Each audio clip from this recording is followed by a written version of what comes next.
하나님께서 오늘 우리에게 주시는 말씀은 신약성경 요한복음 15장 8절 말씀입니다. 요한복음 15장 8절 한 절 말씀, 우리 다 같이 한 목소리로 봉독하도록 하겠습니다. 시작.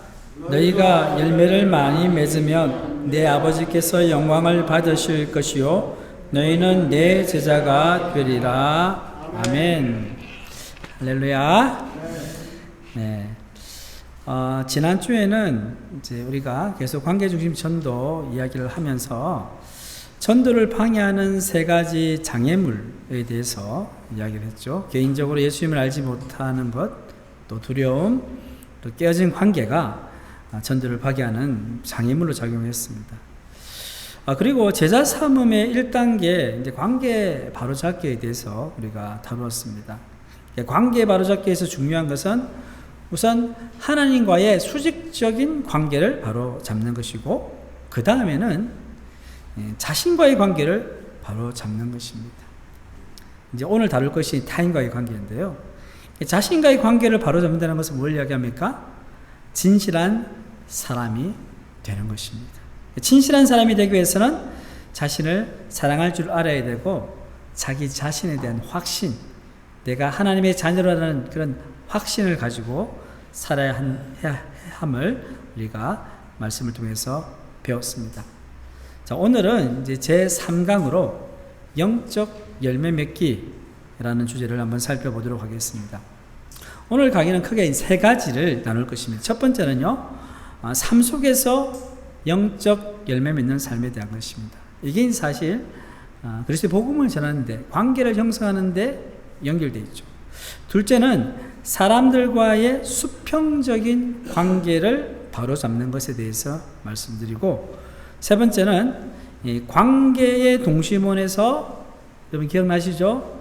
제일 중앙에 원 1이 나잖아요. 나부터 시작해서 원 2, 직계 가족부터 시작해서 원 7번까지 X라는 사람에게까지 전도하기 위한 설문조사에 대해서 살펴보겠습니다. 들어오시면서 유임을 받으셨죠?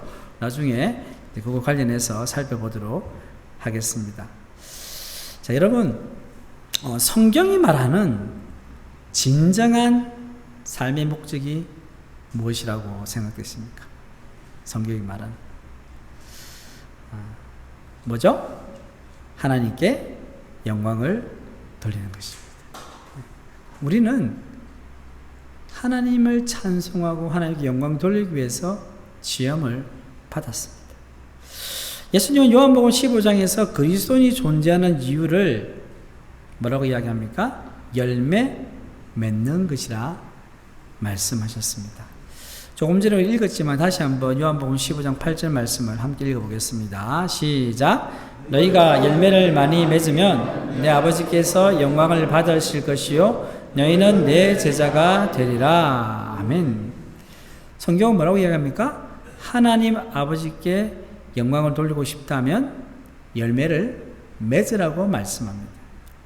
우리의 삶 속에 맺히는 영적 열매를 통해서 우리가 예수님의 제자임을 나타내고, 또 세상의 복의 통로로서의 역할을 감당할 수 있다고 말씀하고 있습니다. 자, 그러면 영적 열매란 무엇인지 한번 살펴보겠습니다. 영적 열매가 뭘까요? 이것을 알면요, 영적 열매가 아닌 것이 무엇인지를 이제 살펴보면 정확하게 알 수 있겠습니다. 자, 영적 열매가 아닌 것이 뭐냐면요, 겉으로만 드러나는 이제 교회 봉사라든지 예배 참석, 뭐 기도 생활, 뭐 전도, 교회 건축, 뭐 헌금, 뭐 여러 가지 많죠. 우리가 행위로 이렇게 드러나는 부분들이 있지 않습니까? 이런 것들이 사실은 영적 열매가 아니라는 거예요. 왜 아닌가? 사실 이런 것들은요, 영적 열매라기보다는 영적 열매로부터 흘러나오는 것이죠. 우리의 행동은 항상 어디서 나옵니까? 우리의 마음과 생각에서 나오는 거잖아요. 그러니까 영적 열매라는 것은 바로 그런 것입니다. 그래서 그 자체가 영적 열매라는 할 수는 없는 거죠. 자, 이제 열매를 이야기할 때요, 열매는 씨앗의 속성에 의해 결정이 됩니다. 그러니까 씨앗의 속성은 곧 열매의 속성인 거예요. 자, 여기 보시면 복숭아 씨와 매실 씨, 보기도 없어 달라 보이네요. 사진을 제가 딴 데서 가져와가지고. 어쨌든 이제 모양은 비슷해 보이잖아요. 그죠? 비슷해 보이는데, 복숭아 씨앗을 심으면 뭐가 열립니까? 복숭아. 복숭아 나무가 돼서 복숭아가 열리고. 그리고 이제 매실 씨를 심으면 매실 나무가 자라서 매실 열매를 맺습니다. 결과는 완전히 다르잖아요. 이처럼 열매는요, 씨앗의 속성에 결정되기에 우리가 맺어야 할 영적 열매의 씨앗은 뭘까요? 그렇게 어려운 질문 아닌데, 영적 열매의 씨앗이 뭘까요? 하나님의 말씀입니다. 자, 그러면 요한복음 1장 1절과 3절 말씀 우리 함께 읽겠습니다. 시작. 태초에 말씀이 계시니라. 이 말씀이 하나님과 함께 계셨으니 이 말씀은 곧 하나님이시나 만물이 그로 말미암아 지은 바 되었으니 지은 것이 하나도 그가 없이는 된 것이 없느니라. 그러니까 말씀이 예수 그리스도고 말씀을 통해서 모든 것이 이루어졌다는 것이죠. 그래서 성경은 하나님이 우리의 삶에서 그분의 성품을 나타내기를 원하신다고 기록하고 있는 거예요. 예수님께서 말씀하셨고 그 말씀을 통해서 하나님의 말씀을 통해서 우리 가운데 그분의 성품, 예수님의 성품, 하나님의 성품을 이 열매를 맺기를 원하신다는 거죠. 그래서 열매 맺는 삶이라는 것은 하나님의 성품이 우리 삶 가운데 나타나는 삶을 의미합니다. 이게 진정한 영적 열매라고 말할 수 있습니다. 자, 바울은 여러분 갈라디아서 5장 22절 23절에서요 성령의 9가지 열매에 대해서 이야기합니다. 여러분 잘 아시잖아요, 그죠? 우리 그 말씀, 우리 갈라디아 5장 22절 23절 말씀을 전체를 한번 읽어볼게요. 시작. 오직 성령의 열매는 사랑과 희락과 화평과 오래 참음과 자비와 양성과 충성과 온유와 절제니 이 같은 것을 금지할 법이 없느니라. 아멘. 자, 이 성령의 9가지 열매를요, 이제 관계 중심 전도로서 이걸 열매를 바라볼 때는요, 관계적인 관점에서 볼 수가 있어요. 이제 하나하나 한번 살펴보면요, 첫 번째 사랑은요, 곧 뭡니까? 사랑은 곧 관계예요. 여러분, 사랑이 되려면 누구와 누구의 관계가 사랑이 이루어지잖아요. 그게 사랑이 곧 관계라는 의미죠. 자, 사랑 다음에 희락이죠. 희락은 사랑의 관계로 인한 결과예요. 사랑하면 그 안에 희락, 기쁨이 팍 차고 오르는 거예요. 여러분, 이제 추석 명절 다가오는데 가족들 만나면 어때요?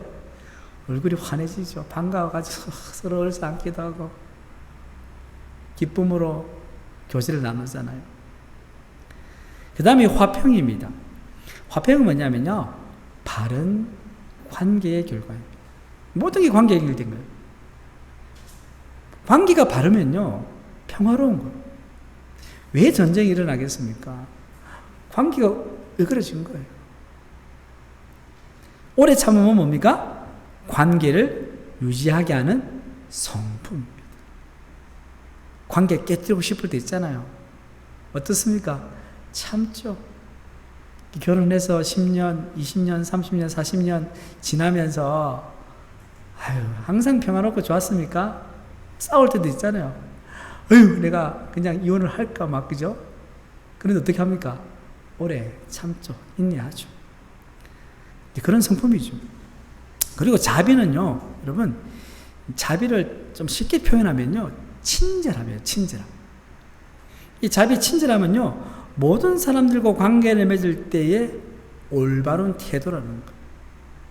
사람을 바라볼 때 자비로운 마음, 친절한 마음을 가지고 대하면요, 관계가 잘 형성되는 거예요. 어디 갔는데 어떤 사람은 약간 인상을 찌푸리고 그죠? 환한 얼굴 있고, 어떤 사람은 안녕하세요, 반갑습니다 하면 어느 쪽으로 가겠습니까? 환영하는 쪽으로, 친절한 쪽으로 가겠죠. 그리고 양선은요, 선한 성품과 행동을 말합니다. 양선은 선한 성품, 행동을 말하는데 사랑의 관계에서 흘러가는 축복입니다. 사랑하게 되면요, 이 선한 성품과 행동들이 나오는 거예요. 사랑하는 사람은 그렇게 되는 거죠. 그리고 충성은 다른 말로 하면 신실함입니다. 신실함. 그러니까 사람들과 올바른 관계를 이어주는 매체가 충성입니다. 충성된 사람 신뢰하잖아요. 그 사람 딱 보면 함께하고 싶잖아요. 그리고 8번째는 온유인데요. 온유는 윤리적 관용이라고 말하더라고요. 윤리적 관용인데 관계 안에서 일어나는 부정적인 감정과 행동에 대해 반박하지 않고요, 상대방에 대한 관용을 유지하려는 그런 어떤 순종을 의미합니다. 그래서 그리고 마지막은요, 절제인데요. 요거는 자기 자신을 향한 미덕이에요. 자기 자신을 향한 미덕. 모든 관계의 균형과 건전성을 조절할 수 있는 역할을 하는 것이 절제입니다. 그래서 여러분 조금 전에 쭉 설명을 해드렸지만 9가지 열매가요 다 뭐와 관계됩니까? 관계와 연결된 거예요. 이 성품이라는 게 그건 뭡니까? 성령의 열매가요 어디서 맺혀지느냐? 사람들과의 관계 가운데서 맺혀지는 거예요. 그러니까 서로 겪어보면 알잖아요. 참 이분이 어떤 분이다라는 걸요. 그게 관계 안에서 맺혀집니다. 여러분 어떻습니까? 이렇게 성령의 9가지 열매를 보니까 나는 관련 얼마나 내 삶 가운데 이런 성령의 열매들이 맺히고 있는가 돌아보게 되지 않습니까? 한번 돌아봤으면 좋겠습니다. 자, 그 다음엔요, 예수님이 이 땅에 오신 것. 여러분, 예수님이 이 땅에 오신 것은 우리를 위해 죽으신 것뿐만 아니라 아버지 하나님의 성품을 나타내어서 사람들로 하여금 하나님이 어떤 분인지를 볼 수 있도록 하는 것이었습니다. 예수님이 이 땅에 오셔서 이 살아갔던 모든 모습들이 있잖아요. 공생애를 사셨고 십자가에 죽으시고 부활하신 모든 것들이 하나님의 성품을 드러내는 거죠. 예수님은 하나님 아버지 성품을 드러냄으로써 열매 맺는 삶을 사신 거예요. 그러니까 이미 예수님은 본을 보여주신 겁니다. 그래서 그리스도인들 마찬가지로 예수님의 성품을 자신의 삶 속에 나타내면서 열매 맺는 삶을 살아가는 것입니다. 예수님께서 말씀하셨습니다. 요한복음 15장 5절에 보면 나는 포도나무요 너희는 가지라 했습니다. 가지인 우리가 참 포도나무이신 예수님과 영적 관계를 맺고 있으면 어떻게 된다고 합니까? 자연스럽게 영적인 열매를 맺을 수 있다고 말씀하고 있습니다. 자, 그러면 요한복음 15장에 보면요, 가진 제자들이 참 포도나무이신 예수님과 붙어 있을 때 영적인 열매를 맺음으로 나오는 이제 3가지 결과를 이야기하고 있는데요. 이제 첫 번째 결과는 뭐냐면요, 기도 응답의 결과로 위로 뻗어감. 이 말은 기도는 누구한테 합니까? 하나님께 하는 거잖아요. 하나님께 쭉 뻗어간다는 거예요. 자, 요한복음 15장 7절 말씀 함께 읽겠습니다. 너희가 내 안에 거하고 내 말이 내 안에 거하면 무엇이든지 원하는 대로 구하라. 그리하면 이루리라. 자, 그리스도인의 삶의 확실한 표정 중에 하나가 뭡니까? 기도 응답입니다. 우리는 기도할 때 하나님이 응답해 주시는 사실을 믿기 때문에 기도하는 거거든요. 예수님 믿지 않은 사람들은 이걸 잘 모르죠. 그리고 전도와 예수님을 위한 삶에서 가장 치열한 전투가 일어나는 곳이 바로 기도의 자리입니다. 우리가 전도를 하고 선교를 하고 하는 게 우리가 선교지 가지 못할지라도 어디에서 결판이 납니까? 우리가 무릎 꿇고 있는 이 기도의 자리에서 영적 정쟁은 결판이 나는 거예요. 기도가 굉장히 중요합니다. 그래서 우리는 우리의 삶 속에서 그리스도의 생명의 열매를 맺기 위해서는요, 이 기도하는 일에 최선을 다해야 됩니다. 그래서 우리가 지금 하는 게 뭡니까? VIP를 작성하고 이 작전표를 가지고 매일 여러분 기도하고 있지 않습니까? 그죠? 기도하는 거. 여기서 승리하면 우리는 승리하는 거예요.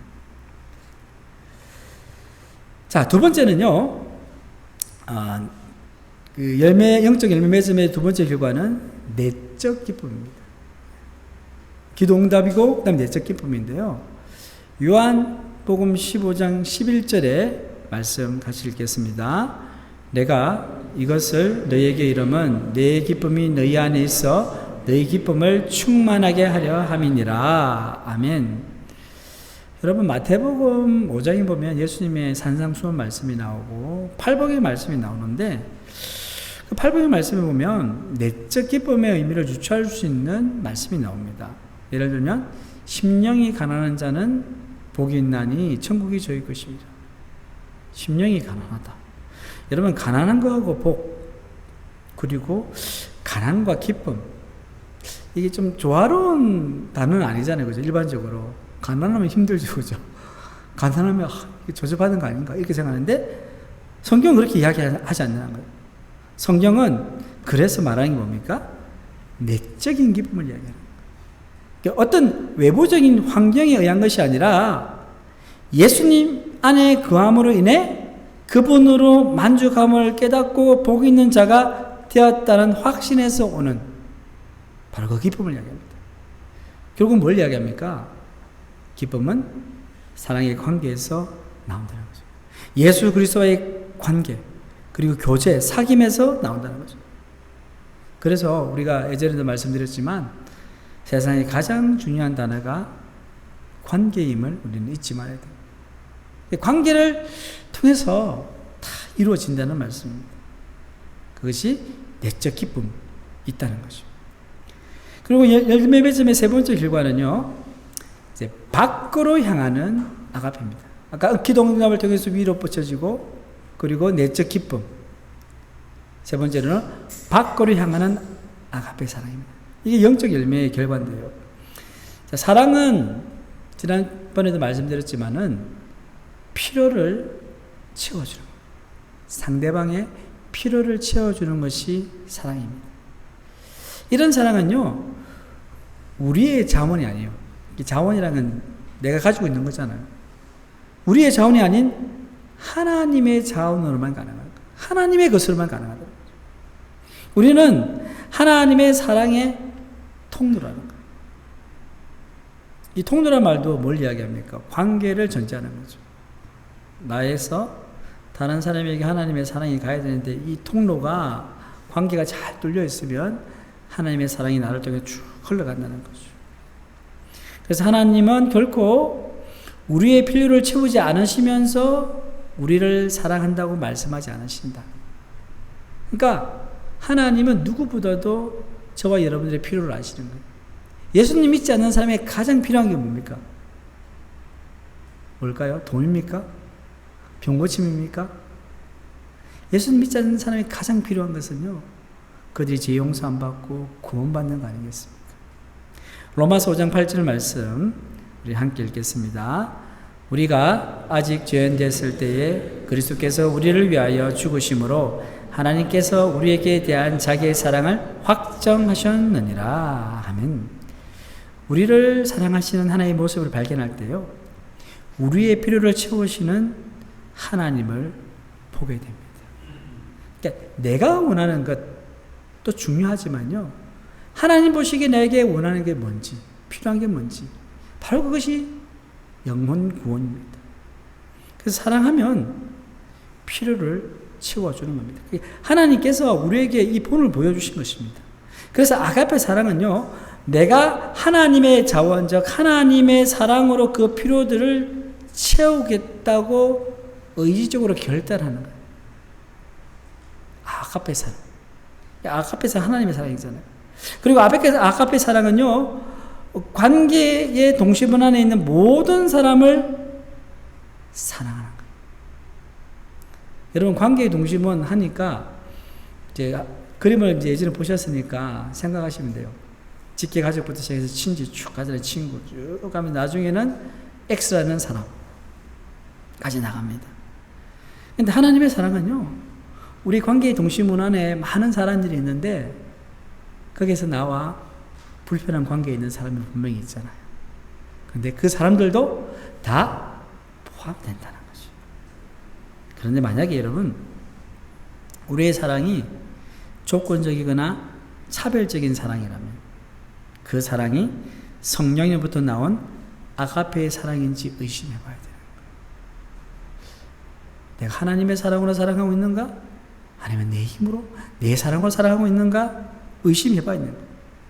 하나님이 누군가를 우리의 삶에 보내실 때는요, 그 사람이 누구든지 하나님의 분명한 목적이 있습니다. 그 사람을 보내시고 하나님은 이렇게 말씀하십니다. 헌서가 그 사람의 필요를 너의 자원, 즉 너의 사랑이 아닌 나의 자원, 나의 사랑으로 채워주려. 너를 통해 내가 그 사람을 사랑할 수 있게 해주려. 하나님은 그렇게 우리에게 말씀하시는 거예요. 이 말씀에 순종할 때 우리는 필요를 채워주는 하나님의 통로가 될 수 있는. 그러니까 필요를 채워준다는 게 사랑한다는 거잖아요.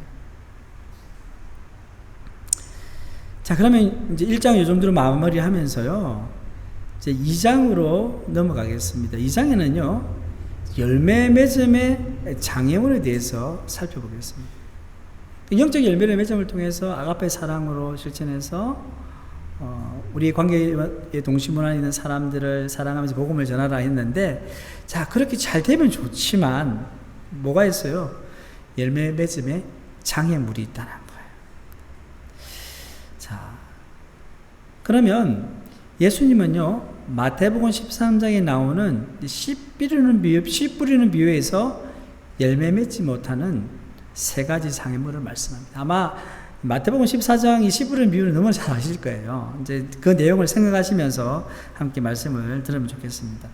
첫 번째 장애물은 뭐냐면요, 빼앗긴 씨앗이 되어 하나님의 말씀이 싹 트지 못하는 경우입니다. 마태복음 13장 18절 19절 말씀인데 제가 읽어드리겠습니다. 그런즉 씨 뿌리는 비유를 들으라. 아무나 천국 말씀을 듣고 깨닫지 못할 때는 악한 자가 와서 그 마음에 뿌린 것을 빼앗나니 이는 곧 길가에 뿌리운 자요. 여러분, 길가 밭을 보셨죠, 그죠? 열매 맺음의 핵심은 뭡니까? 일단은 씨를 뿌리면 뿌리를 내고 싹을 틔워야 되잖아요. 자, 얼마나 많은 씨앗을 사실 뿌린 것이 중요한 게 아니에요. 뭐가 중요합니까? 싹을 틔워야 되는 거예요. 싹을 틔워야지 열매를 맺을 수 있습니다. 이런 것 같습니다. 이 사람들이, 성도님들이 교회에서 자, 그저 설교만 듣고 돌아간다면요, 사탄은 아무리 많은 사람이 교회에 가서 예배를 드려도 별로 신경을 안 써요. 말씀 듣고 딱 한쪽 귀로 듣고 한쪽 귀로 딱 흘려놓고 가면 교회 열심히 다녀도 사탄은 별로 긴장을 하지 않는다는 거죠. 중요한 것은 하나님의 말씀과 만남이 있어야 된다는 거죠. 근데 그걸 빼앗아 간다는 거예요. 하나님의 말씀의 씨앗이 사람들의 마음 깊이 바뀌어서 믿음으로 싹을 틔워야 합니다. 그럴 때 성령님이 그 싹을 취하시고 생명을 만들어 주시고. 그래서 현대사회의 심각한 문제는 뭐냐면요, 우리가 하나님의 말씀에 집중하지 못한다는 거예요. 그나마 우리가 주일 예배를 드리고 말씀을 묵상하고 이런 시간들, 길지 않는 시간들에 말씀에 집중하잖아요. 근데 그렇게 해도 못하는 사람들이 있다는 거죠. 그러다 보니까 설교를 들은 교인들도 어떨 때는 그 설교 내용을 잊어버리고요, 다시 반복해서 묵상하지 못하다 보니 어떻게 됩니까? 들어온 것 같은데 어느 순간 사탄이 다 뺏어 가버리는 거예요. 그렇게 되면 열매 맺을 수가 없다는 겁니다. 자, 둘째 장애물은 뭡니까? 얕은 밭에 떨어진 씨앗이 되어서 시험을 당할 때 하나님을 하지 않는 것을 말합니다. 마태복음 13장 20절에서 21절 말씀을 제가 읽어드리겠습니다. 돌밭에 뿌리였다는 것은 말씀을 듣고 즉시 기쁨으로 받되 그 속에 뿌리가 없어 잠시 견디다가 말씀으로 인하여 환난이나 핍박이 일어날 때에는 곧 넘어지는 자요.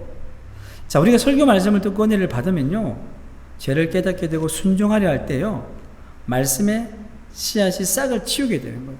내가 이 말씀대로 살아봐야 되겠다. 그런데 여러분, 뜨거운 태양빛이 팍 크게 뿌려진 이제 자라는 싹들을 왕성하게 자랄 수 있게 만들잖아요. 그죠? 햇빛이 팍 펴면 자라나잖아요. 그런데 자칫 잘못하면 어떻게 됩니까? 너무 태양빛이 강하면 싹이 말라 죽게 되는 거예요. 이와 마찬가지로 우리 신앙생활 할 때 환난과 핍박을 통해서 믿음의 말씀의 씨앗이 더욱 왕성하게 자랄 수도 있지만, 그리고 그래서 그리스도의 성품을 열매를 맺을 수도 있지만, 반면에 열매 대신에 하나님에게 억울한 마음을 가지기도 하고 분열할 수도 있고, 하나님 저에게 왜 이런 환난을 주십니까? 할 수 있겠죠. 그러다 보면 신앙이 실족할 수 있고 낙담할 수 있다는 거죠. 말라 죽게 되는 거죠. 그러면 열매는 우리가 믿음으로 어떻게 반응에 따라서 결정이 됩니다. 그게 이제 돌밭에 뿌려지다. 그래서 우리의 삶에서 벌어지는 모든 상황은요, 하나님이 우리의 삶에서 그 능력을 보이실 기회입니다. 내가 믿고 돌파할 것이냐, 아니면 주저앉을 것이냐. 그래서 우리가 전도, 관계중심 전도의 관점에 볼 때, 관계의 동심원 안에서 기도하며 전도할 때도 마찬가지입니다. 닥치는 환난과 핍박이 있어요. 여러분, 가족을 전도하려고 해도 그렇고, 친구를 전도하고요, 전도해가지고 이제 교회 나올 좀 한데 어떻습니까? 마귀의 시험이 찾아와요. 아프기도 하고, 무슨 사고가 일어나기도 하고. 우리 지난번에 우리 부활절 때도 그런 게 있었잖아요. 그죠? 그래도 오셨지만, 굉장히 사탄의 방해가 많은 거예요. 그런 가운데도 우리 그리스도의 정품을 드러내면 좋은 통로로 만들게 되면 하나님께서 역사하게 하시는 것입니다. 세 번째 장애물은요, 기운이 막힌 씨앗으로 근심해서 에너지를 소진하는 걸 말합니다. 영적 에너지를 소진하는 거죠.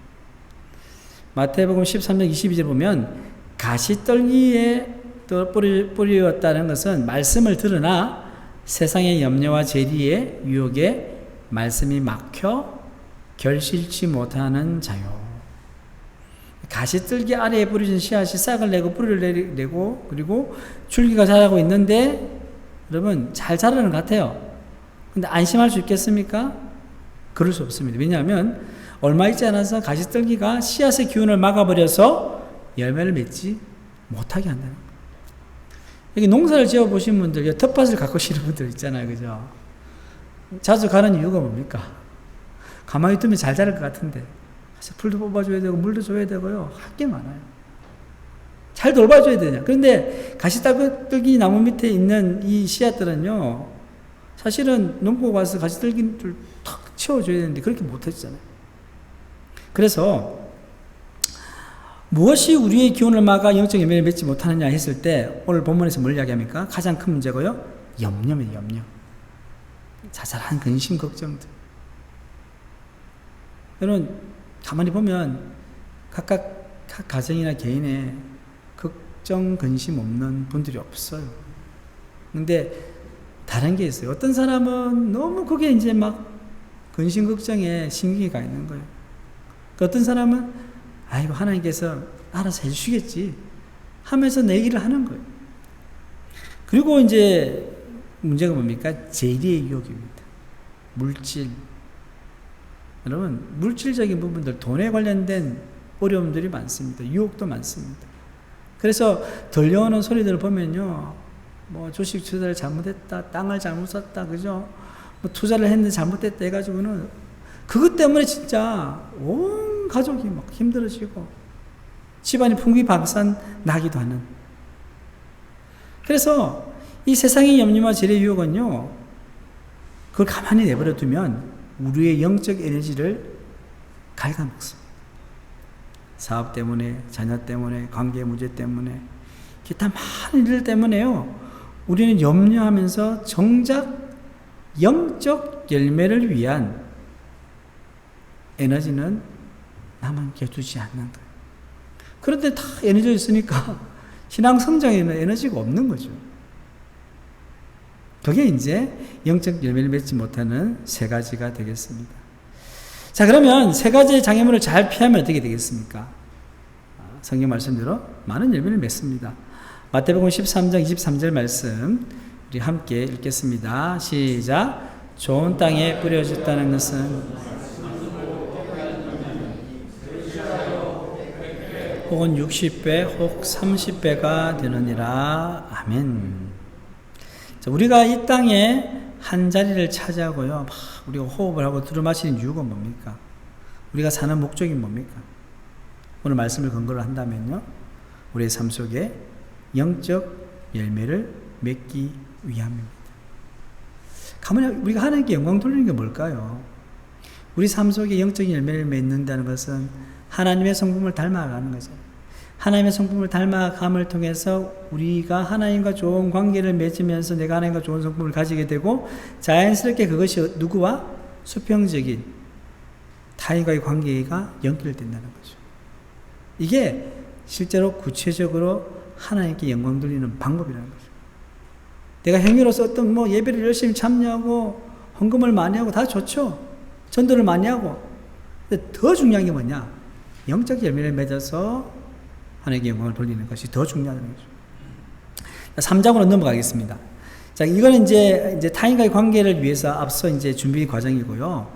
이제 3장에서는 타인과의 관계를 바로 잡는 것에 대해서 이제 살펴보도록 하겠습니다. 자, 삶에서 기본적인 두 가지의 관계가 있죠. 하나님과 맺는 수직적인 관계, 다른 사람과 맺는 수평적인 관계가 있다고 했습니다. 자, 하나님은 우리가 맺는 모든 관계를 위한 기초를 다져주셨어요. 이미 하나님은 어떻게 관계를 맺을지 보여주셨다는 거죠. 그래서 누구든지 하나님이 제시한 조건에 따라서만 하나님과의 관계를 잘 맺을 수 있다는 거죠. 이 말씀은 뭐냐면요, 이 관계에 대한 하나님의 조건이 있다는 거예요. 하나님께서 우리와의 관계를 맺을 때 어떤 조건이 있었습니까? 율법을 잘 지키면 예수님 믿음이죠.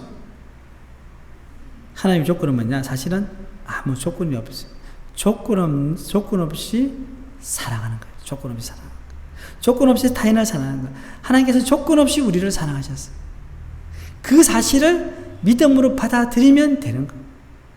그게 하나님께서 보여주신 관계에 대한 조건입니다. 하나님은 아무런 조건 없는 사랑으로 인간과 관계를 맺기를 원하셨어요. 그래서 우리는 그런 조건 없는 사랑을 이미 받았습니다.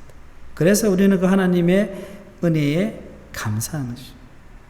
그렇기 때문에 관계에 대한 하나님의 조건을 받아들이면요, 이 말이 무슨 말입니까?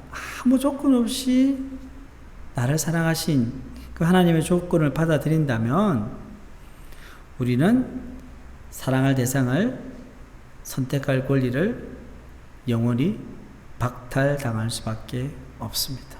책에 그렇게 기록되어 있다. 하나님이 아무 조건 없이 나를 사랑해 주시는 걸 정말로 내가 받아들이고 믿는다면 우리 관계의 동시문안에 있는 사람들을 사랑함에 있어서 나는 이 사람은 내가 사랑하고 저 사람은 아니야, 이렇게 선택할 권리가 사실은 없다는 거예요. 정말로 믿는다. 여러분 어떻습니까? 우리는요, 상대방의 외모를 보고 나이를 보고 인종, 성격, 그 어떤 사람이 되게 막 적대적일 때도 있고요, 어떤 사람이 되게 친절할 때도 있고요. 그러니까 이런 것들이 우리가 누군가를 사랑하는 데 영향을 미치는 거예요. 여러분 인상이 아주 좋은 사람이 있어요. 여기는 인상이 굉장히 좀 무서워. 일반적으로 어떻습니까? 인상이 저렇게 먼저 가려고 하는. 근데 그렇게 하면 안 된다는 거죠. 그래서 가만히 보면요, 특별히 이제 가정에서 부부 관계, 부모와 자녀의 관계, 또 우리 교회에서는 교우들과의 관계가 있잖아요. 여러분 일터에서는 일하시는 동료들 관계도 있고 이런 많은 사람들의 관계가 있는데요. 이 관계 안에서 예수 그리스도의 주되심을 인정한다는 것이 뭡니까? 그들을 조건 없이 내가 사랑하는 것이죠. 근데 내가 조건 없이 그들을 어떻게 사랑할 수 있겠습니까? 조건 없이 나를 사랑하신 그 하나님의 그 사랑을 내가 가슴속으로 깊이 깨닫고 그걸 믿고 그러면서 영적 열매를 맺어감을 통해서 나도 그들을 사랑할 수 있게 된다는 거죠. 그렇게 해야 타인과의 관계를 바로잡을 수 있습니다. 성도 여러분, 하나님은 특별히 회복된 관계를 통해 일하십니다. 이 말은 무슨 말입니까? 깨어진 관계가 회복되어지는 그 관계를 통해서 일하신다는 거예요. 자, 여러분, 그 사람의 삶에 존재하는 이 저항의 벽, 또 나쁜 태도를 가지고 있습니다. 여기 여러분 그림처럼 그렇습니다. 다 벽이 있어요. 관계에서 나쁜 태도가 있어요. 그런데 하나님께서는요, 사람을 사용하실 때 이런 저항의 벽과 나쁜 태도를 허무시는 거예요. 여러분, 누군가의 관계를 맺으려 할 때요, 서먹서먹한 게 있잖아요. 그죠? 기본적으로 다 있어요. 처음 만나면. 어떤 벽이 있어요. 근데 그 벽을 허무시면서 관계가 을거리진 관계가 있다면 그것을 새롭게 회복시키면서 일을 하신다는 거죠. 또 우리가 맺는 관계 가운데는요, 바로 서지 못한 관계가 있습니다. 모두가 다 있어요. 껄끄러운 사람이 있어요. 하나님은 그 관계를 자신의 영광을 위해서 사용하기로 원하신다는 거예요. 우리는 그냥 요 관계는 그냥 일단은 내두고 요건 하여튼 나중에 하고 좋은 관계만 생각하는 거예요. 근데 하나님은 뭘 생각하신다고요? 좋은 관계도 해야 되지만 우리가 지금 뒷전으로 밀어놓았던 이런 관계들, 껄끄러운 관계들까지 사용하기로 원하신다는 거죠. 마태복음 5장 23절에서 24절 말씀 우리 함께 읽겠습니다. 그러므로 예물을 제단에 드리려다가 거기서 내 형제에게 원망 들을 만한 일이 있거든 생각나거든 예물을 제단 앞에 두고 먼저 가서 형제와 화목하고 그 후에 와서 예물을 드리라. 아멘. 하나님은요, 우리의 깨어진 관계를 회복하는 것을 예배보다 더 기뻐하신다고 말씀하셨어요. 하나님은 관계를 통해 일하시는데 때로 화목하고 싶지 않는 사람들과 관계, 이 말은 깨어진 관계를 말하죠. 이 관계 때문에 관계의 동심원을 통한 전도를 어려워하는 사람이 있습니다. 모두 다 어려워하죠. 가족들 중에서 어려운 사람이 있잖아요. 우리 친지들 중에서 전도는 해야 되는지는 알지만은 내가 이미 그 사람의 마음에 상처를 입었어. 그러니까 안 되는 거예요. 그 사람은 자꾸 매번 빠지는 거예요. 하나님과 바른 관계를 갖고 있으면서 주위 사람들과 잘못된 관계를 맺는 것은 사실 불가능한 거예요. 성경을 보십시오. 수직적인 하나님 관계가 잘 맺어지면요, 자연스럽게 수평적인 관계가 잘 이루어지는 것이 성경의 원리거든요. 그런데 그런 관계가 여전히 남아있다면 여전히 하나님의 관계도 맡긴 부분이 있다는 거예요. 이거는 서로 연결되어 있는 부분이거든요. 아무리 우리가 합리화하려고 해도요, 안 되는 거예요. 그러므로 관계 원안에 있는 사람들과 관계를 바로 잡는 게 중요해요. 그 사람들에게 지금 바로 전달하려고 생각하지 마시고 한 단계씩 관계를 회복시켜야 돼요.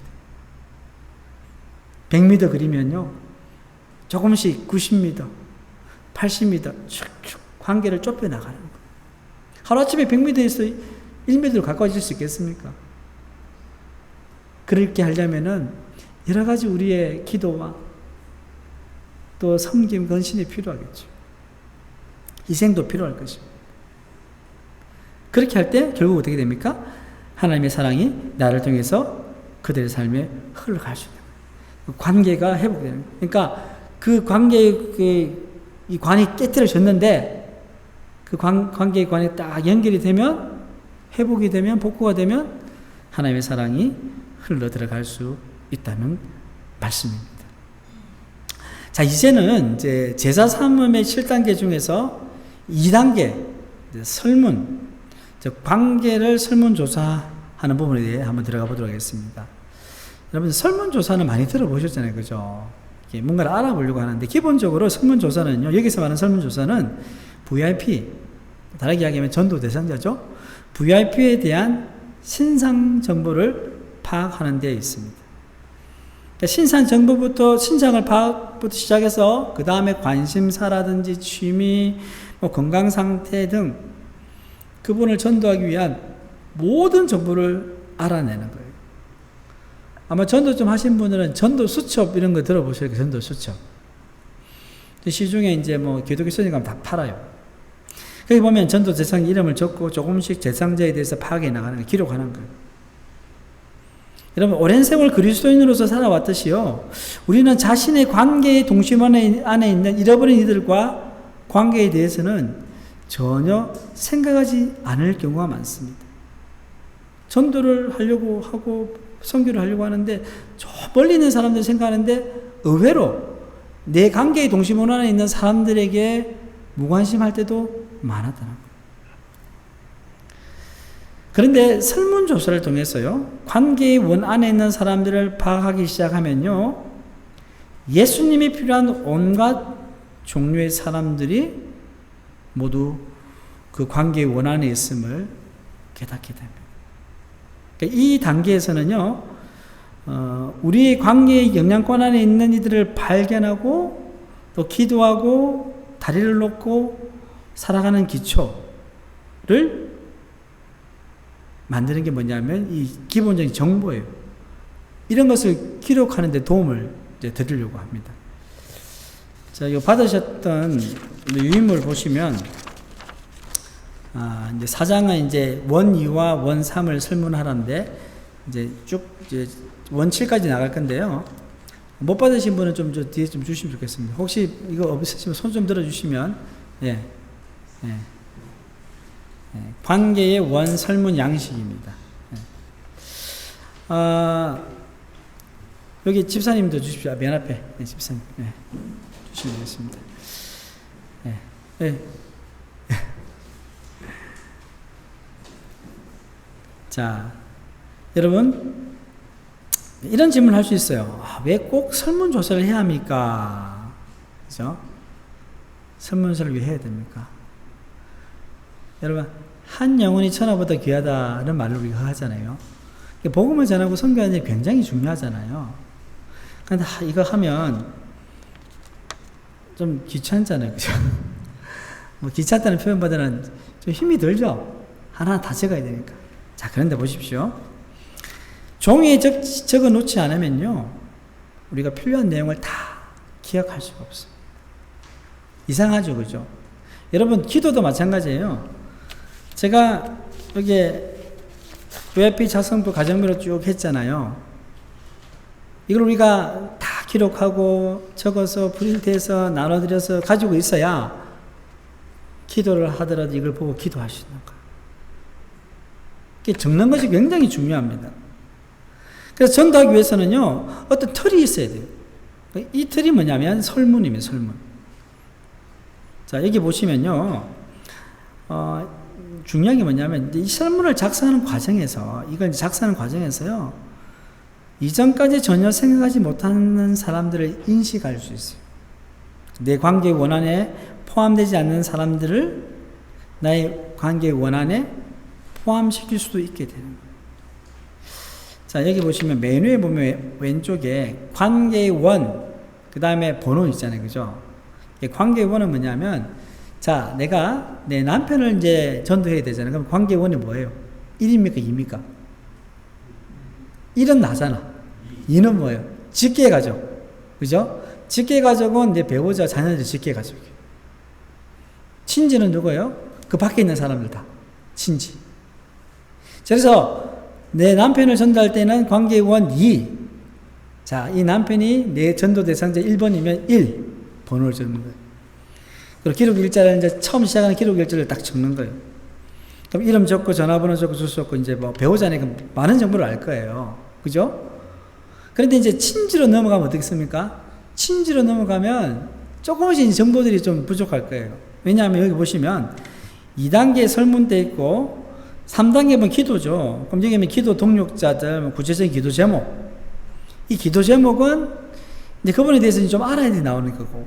4단계 다리 놓기잖아요. 그러면 생일, 뭐 기념일 있잖아요. 친지 중에서도 내가 생일 잘 모르는 사람이 있을 것이고, 뭐 결혼 기념일 잘 모를 경우가 있을 거예요. 그런 것도 이제 관계를 통해서 알아가는 거죠. 직업, 전무지, 뭐 취미, 관심사, 그리고 기억해야 할 날, 기쁜 날에 힘든 때, 이게 다리 놓기잖아요. 그러면 이제 전략을 적고, SWAT팀이 뭡니까? 이게 특공대거든요. 전도는 혼자만 하는 게 아니고요. 다른 사람의 도움을 받는 겁니다. 가족도 좋고요. 친구도 좋고요. 그 다음에 5단계 보면 사랑의 표현에서 필요, 육체적, 정서적, 정신적, 가족, 재정 등 그 필요를 이제 관계, 대화를 통해서 알아가는 거예요. 영적 필요가 뭔지. 그리고 6단계는 제자성께서 구체적으로 어떻게 복음을 제시할 것인지. 7단계 이렇게 되는데, 사실 이제 쭉 요걸 이제 하는 건 뭐냐면요. 단번에 이걸 다 설문 양식을 다 작성하는 것이 아니라 단계별로 이제 이루어지는 거예요. 이걸 있으면 여러분 이제 누군가를 내가 전도할 때 기록하면서 기도하고 기록하면서 계속 기도하면서 이제 관계가 형성이 되는 거죠. 제가 이제 조금 이제 설명하는데 다음 PPT 넘겨보시면요. 예, 족보 흔들기인데, 아까 조금 전에 제가 설명한 부분들을 이제 생략을 하고요. 이제 관계 2가 직계, 관계 3이 이제 친지를 말씀을 드렸잖아요. 말씀을 드렸고, 이제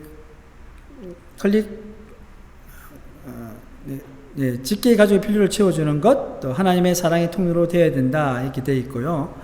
그 다음에 이제 우리가 이제 가정에 대해서 이야기를 할 때, 우리가 이제 이 전도를 함에 있어서 가정이 굉장히 중요한데, 가정은 하나님이 우리에게 관계 맺는 법을 배우라고 주신 교실과도 같기 때문입니다. 가정이요, 배우자, 그 자녀들. 가정에서 바른 관계를 맺는 방법을 이제 배우지 못하면 사실은 자신의 관계 원 중심에서 밖으로 나가는 관계가 사실 마찰과 갈등이 있는 거예요. 가정에서 관계가 안 좋으면 어떻게 했으면 그 사람이 사회에 나가서도 문제를 일으키거든요. 바로 그런 것입니다. 그러면 가정에서 직계 가족들과 바른 관계를 맺는 훈련이 참으로 중요한데, 이것이 모든 관계 중심 전도의 기초가 된다는 거죠. 이미 이제 온 가족이 다 예수님 믿으면 그 좋은 관계를 통해서 흘러가게 되고요. 지금 그렇지 않으면요, 이제 믿지 않는 직계 가족이 있고 친지가 있을 경우에는 그들과의 바른 관계를 형성하고 하면서 결국은 어떻게 됩니까? 그 직계 가족 예수님 믿음을 통해서 하나님께서 그 다음 단계로, 관계로 복음을 전할 수 있도록 해 주신다는 말씀입니다. 그리고 이제 세 번째 친지인데요. 여기도 이제 보면 여러분 친지하면 이제 뭐 사촌들부터 쭉 있잖아요. 근데 사실 헤아리기 시작하면요, 인원이 엄청나게 불어날 수 있습니다. 예. 이 관계가 잘 연결되면요, 전도하기로 마음먹고 하다 보면요, 그 인원이 100명이 넘을 수, 몇백 명이 될 수 있는 거예요. 친지매도 사돈 8초까지 해버리면. 이 관계의 원안에서 전도할 수 있다는 거죠. 그래서, 이제 세 번째 친지 관계에서도요, 여기에 설문 양식을 통해서 이렇게 기록을 하잖아요.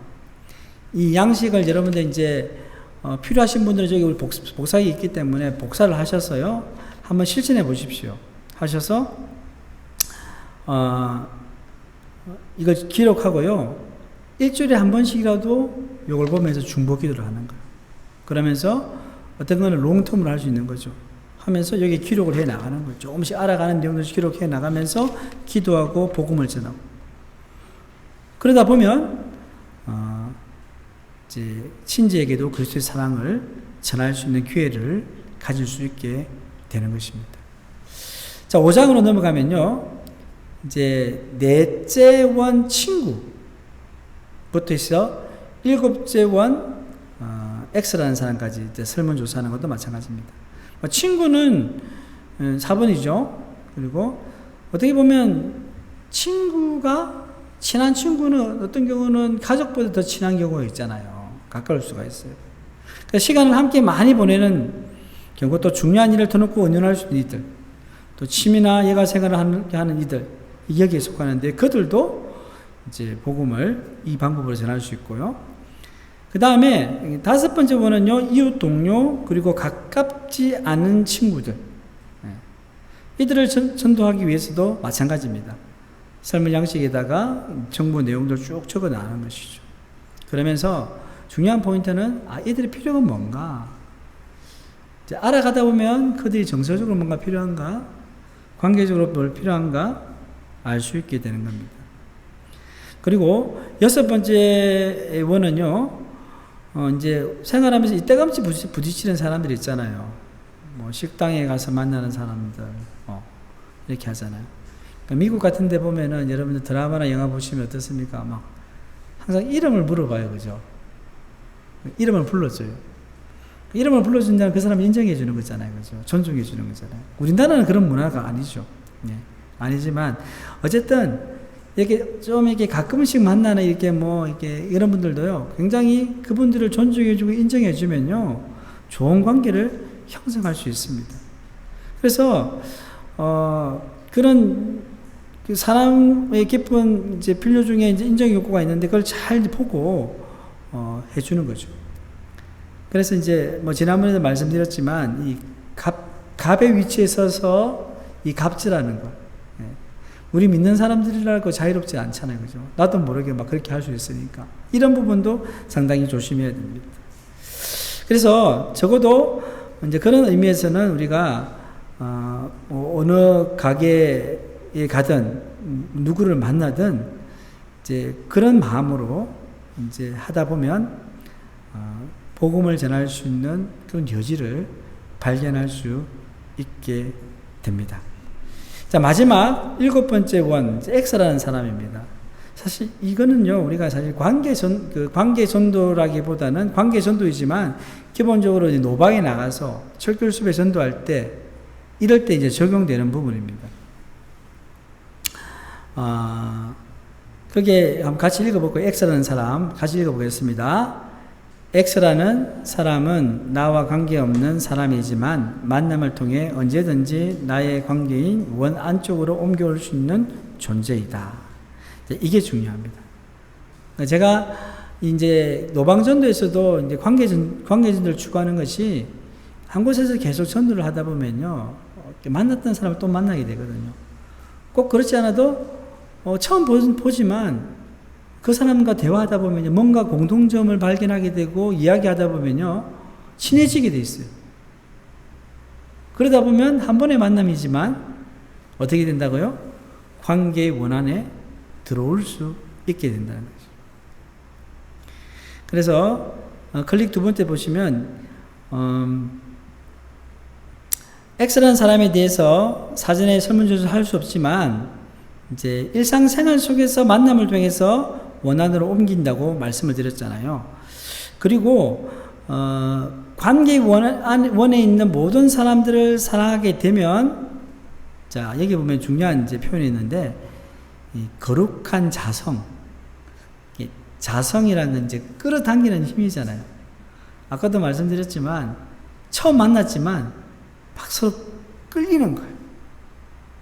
네. 뭐 세상적으로 이야기해도 남녀가 처음 만났는데 서로 둘이 좀 가서 그럼 끌리는 거잖아요. 그런 것처럼 거룩한 자성이 나타날 수 있다는 거예요. 그러니까 하나님이 우리를 통해서 사람들을 하나님께로 이끄신다는 거죠. 이끄신다는 거예요. 그래서 우리가 선교지를 가든 또 노방전도를 하든 전도를 하는 것이 중요한 거예요. 누가 끌려올지 몰라요. 그래서 예수님께서 그 사역 중에서도 여러분 혈류병 여인 치유받는 기적 아시잖아요. 예수님께서 지나가시다가 여인이 탁 옷을 만졌는데 누가 내 옷에 손을 대었느냐 했을 때 제자들이 깜짝 놀랐죠. 이렇게 많은 사람들이 지나가는데 어떻게 압니까? 예수님은 아셨어요. 근데 그 여인이 예수님에 의해서 예수님께서 거룩한 자성을 가지고 계시니까 끌려간 거예요. 붙잡은 거예요. 그래서 예수님은 이 X라는 사람이 그 여인이 옴을 통해서 결국 그 여인은 어떻게 했습니까? 진짜 필요한 것이 치워진 거죠. 병이 치유되고 구원받게 되는 놀라운 역사가 나타나게 된 것입니다. 그래서 하나님께서는 우리를 통해서요 이 거룩한 자성을 발휘하셔서 이 X라는 사람도 끌어들이기를 원하십니다. 저는 지난번에 서시찰 우리 수련회 갔잖아요. 갔는데 장장로님이 우리 그 여행하는 코스 중에서 좀 기다려야 되는 부분이 있는데 처음 보는 사람은 전도를 막 열심히 하시더라고요. 그걸 보면서 확실히 그죠? 왜냐면 그 뭔가 모르게 내가 복음을 전해야 되는 그런 마음이 생기니까 그 전하는 모습을 봤거든요. 제가 많이 도전이 됐는데 바로 그런 겁니다. 거룩한 자성이 발휘하게 되는 것입니다. 이제 말씀을 마무리하겠습니다. 그리스도인의 삶의 목적이 뭐라고 했습니까? 하나님께 영광을 돌리는 것인데 그것이 바로 우리 삶 가운데 영적 열매를 맺는 것이라 했습니다. 그래서 그것은 뭡니까? 하나님의 성품을 의미합니다. 하나님을 닮아가는 거죠. 기도응답, 내적인 기쁨, 그리고 타인의 필요를 채워주는 아가페의 사랑으로 구체화되는 거죠. 그게 사실 우리가 전도자로서의 필요한 요소들입니다. 그리고 우리가 이제 씨 뿌리는 비유를 통해서 어떻게 말씀이 열매를 맺는지에 대해서 우리가 알았고요. 그리고 관계중심 전도의 기초가 되는 것이 가정이다. 직계 가족부터 친지, 친구, 그리고 심지어 모르는 X라는 사람까지 이 관계의 그 동심원 안에서 복음을 전할 수 있는데 특별히 이 관계원의 설문 양식을 통해서 우리가 구체화시키면서 전할 수 있습니다. 이거는요, 적고 이걸 보고 기도하고 또 전도하는 그런 과정으로 우리가 해낼 수 있습니다. 우리가 행복 나눔 축제를 우리가 준비하고 있습니다. 그래서 저는 이제 이 강의를 통해서 우리가 전도함에 있어서 필요한 부분을 우리가 실천하면 좋을 것 같고요. 그래서 정말 한 영혼이라도 주님께로 더 나가고 전도 그 자체가 목적이기보다는 우리가 이 과정을 통해서 우리의 성품이 주님을 닮아가게 되고 혹 우리가 얼그러진 관계가 있다면 이런 전도의 과정을 통해서 관계가 회복되고 그 회복된 관계를 통해서 복음이 전해지는 그런 놀라운 역사가 우리 가운데, 우리 성도들 가운데 있기를 주님의 이름으로 축복합니다. 하나님 아버지 감사합니다. 오늘도 저희들을 사랑해 주셔서 귀한 말씀 주시면 너무나 감사드립니다. 하나님, 우리의 삶은 주님께 드려진 삶입니다. 하나님은 영적 열매를 맺는 삶 살기를 원합니다. 하나님의 성품을 닮아가기를 원합니다. 나의 힘과 나의 지혜가 아니라 하나님의 사랑으로, 하나님의 지혜로 그리스도의 사랑과 복음을 전할 수 있도록 도와주시옵소서. 특별히 하나님 복음 전함에 있어서 성실함을 주시옵소서. 관계의 원 설문 양식을 통해서 우리가 정말 복음을 전하고 싶은 사람들 이름을 적고 전화번호를 적고 하나하나 알아가면서 그걸 붙잡고 기도할 수 있는 저희들 되게 도와주셔서 우리가 품고 있는 VIP 영혼 한 영혼들이 주님께로 돌아올 수 있도록 기도하며 복음 전할 수 있는 저희들 다 될 수 있도록 은혜 베풀어 주시옵소서. 이 모든 말씀을 주 예수님의 이름으로 기도드립니다. 아멘.